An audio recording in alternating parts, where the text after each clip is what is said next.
Guys, ഒരുപാട് ആൾക്കാർ പറയുന്നേക്കാം flight delay ആയതിനെ പറ്റി. ഫ്ലൈറ്റ് ഡിലേ ഇപ്പോൾ 2 ദിവസമായിട്ട് ഫ്ലൈറ്റുകൾ ഇഷ്ടംപോലെ ഡിലേ ആണ്. കാരണം വെച്ചാൽ കാലാവസ്ഥേന്റെ പ്രശ്നം ഒരു ഘടകമാണ്. അതേപോലെ തന്നെ ഈ ടെക്നിക്കൽ എന്തെങ്കിലും ഇഷ്യൂ വന്നിട്ടുണ്ടെങ്കിൽ ഫ്ലൈറ്റ് ടേക്ക് ഓഫ് ആകില്ല. അതെല്ലാവർക്കും അറിയുന്ന കാര്യം. പക്ഷെ നമ്മൾ എന്ത് പറഞ്ഞിട്ട് കാര്യമില്ല. അത് ഈ ആകാശത്തിലൂടെ പോകുന്ന ഒരു സാധനമല്ലേ.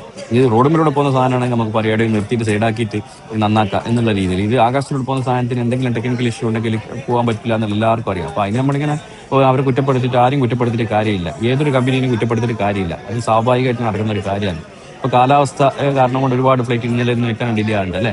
അപ്പൊ സംഭവം എന്ന് വെച്ചാൽ അത് നമ്മൾ മനസ്സിലാക്കണ്ടേ അല്ലെ. എന്ത് തന്നെയായാലും നമ്മളെ സേഫ്റ്റിയാണ് ഏറ്റവും വലുത്. സേഫ്റ്റിയാണ് മെയിൻ. യാത്രക്ക് സേഫ്റ്റിയാണ് ഏറ്റവും വലുത്. അല്ലാണ്ട് നമ്മൾ വിചാരിച്ച പോലെ നമുക്ക് എന്തെങ്കിലും ബുദ്ധിമുട്ടും കാര്യങ്ങളും ഉണ്ടാവും, സ്വാഭാവികം. പക്ഷെ അത് വെച്ചിട്ട് നമ്മൾ ആരെയും ഒന്നും കുറ്റപ്പെടുത്താൻ പാടില്ല. എന്ന് വെച്ചാൽ അപ്പൊ നിങ്ങൾ പറയും ബദൽ സംവിധാനം എടുക്കണ്ടേ. ബദൽ സംവിധാനം എടുക്കണമെങ്കിൽ സമയം പിടിക്കും.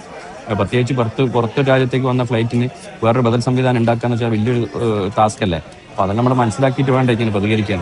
എല്ലാവർക്കും ടെക്നിക്കൽ ഇഷ്യൂ ആയാലോ കാലാവസ്ഥയുടെ പ്രശ്നം വന്നാലോ തീർച്ചയായിട്ടും ഡിലേ ഉണ്ടാവും. അതൊക്കെ നമ്മൾ ഉൾക്കൊള്ളണ്ടേ എന്നാണ് എൻ്റെ അഭിപ്രായം.